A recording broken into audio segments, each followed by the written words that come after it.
Word comic, I thought of the weekly comic in the newspaper. I thought of Superman or Batman. I thought of it as being a collector's item for dorky grown men. But I never thought about it being a work of art, and I certainly never associated a comic with the Game of Thrones. I thought it would be impossible for a comic to accurately portray this complicated world, filled with insane settings, crazy amounts of characters, blood and gore, family, love, and so much more. It seemed unthinkable to be able to capture all of this in a comic, but somehow it worked. I never read comics growing up, so I was slightly overwhelmed when I first opened the comic book. There were pictures and dialogue and thoughts and multiple pictures on a page. Do I look at the pictures first, or do I read the words first? Is there a way to do it wrong? In addition, I had no background on the Game of Thrones, so starting with the comic was difficult to understand what was going on and who all these people were.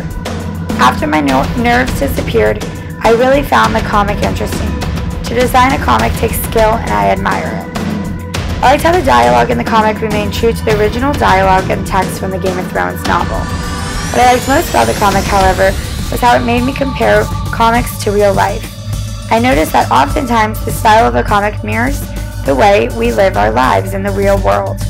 For example, coloring affects the way in which we read the scene of the comic. If the pictures in the comic are dark, then the reader realizes the mood is somber or intense. But if the pictures in the comic were light, the mood was often happy. I noticed this in life too. Our emotions are affected by light and dark, whether it's sunny out or cloudy. In addition, the comic accurately portrays love and family, but it also portrayed hate and depression. This is seen in life too. Unfortunately, I think the comic failed at showing how people don't all look the same. In real life, we all look so different from each other, and it is obvious to us that we do not all look the same.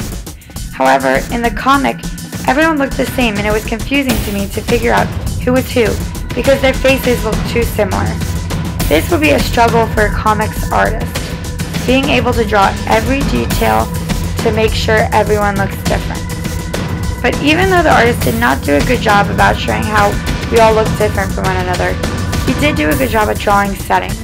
In the Game of Thrones, there are a ton of settings. There is snow, but there are also times where there are colorful trees as if it is fall.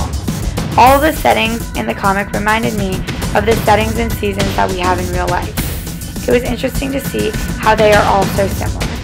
Overall, after reading the graphic novel, I have an appreciation for comics and their artists. It is difficult to take the crazy world of Game of Thrones and put it into a still picture. However, the artist made the pictures come alive. In real life, we take pictures and hope that these photos tell a story. A comic is no different. This comic is chaotic, just like the real world we live in. That is what I liked most about the graphic novel, realizing that comics are not much different than real life.